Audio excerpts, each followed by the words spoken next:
Bonjour, dans cette vidéo, je vais vous présenter le logiciel Scratch. Scratch est un logiciel qui permet de créer des programmes.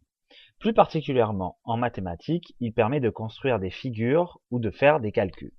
Vous le trouverez facilement en faisant une recherche sur Internet, en version online ou offline.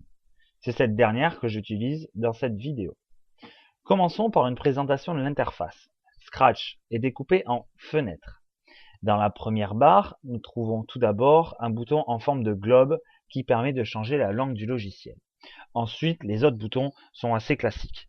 Fichier permet, comme dans de nombreux logiciels, de sauvegarder son projet en cours.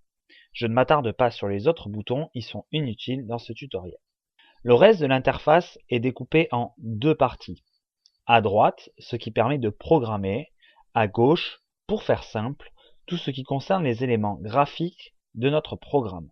Pour être précis, le programme que vous allez écrire ici va directement s'appliquer et se voir dans cette fenêtre. En fait, il agit et est lié à des personnages.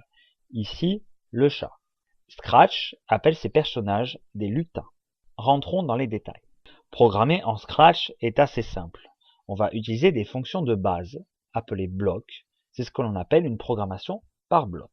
Nous trouverons ces blocs dans un catalogue. Ils y sont rangés, pourrait-on dire, par famille. Par exemple, la famille des mouvements, en bleu, des sons, etc. Vous l'avez compris, à chaque couleur correspond une famille. Le nom des blocs et de leur famille est assez logique. Si je vais par exemple dans la famille des mouvements et que je prends le bloc avancer, il va faire logiquement avancer le chat. Pour voir l'effet du bloc, on peut double-cliquer dessus, directement dans la zone de programmation ou dans le catalogue.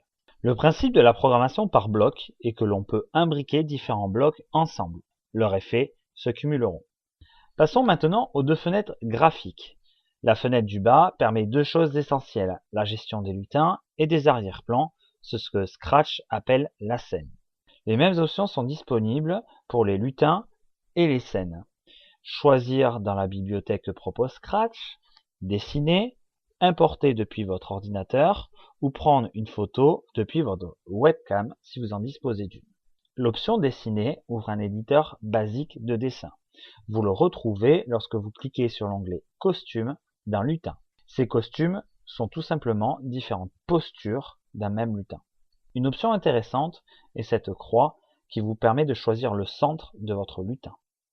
Pour finir, un clic droit sur un lutin vous donne accès à des options simples. J'ai déjà expliqué l'utilité de la deuxième fenêtre graphique. C'est en fait la fenêtre qui nous montre l'effet de votre programme. C'est la fin de ce premier tuto présentation. Il y a de nombreuses options, boutons, que je n'ai pas encore expliqué ici.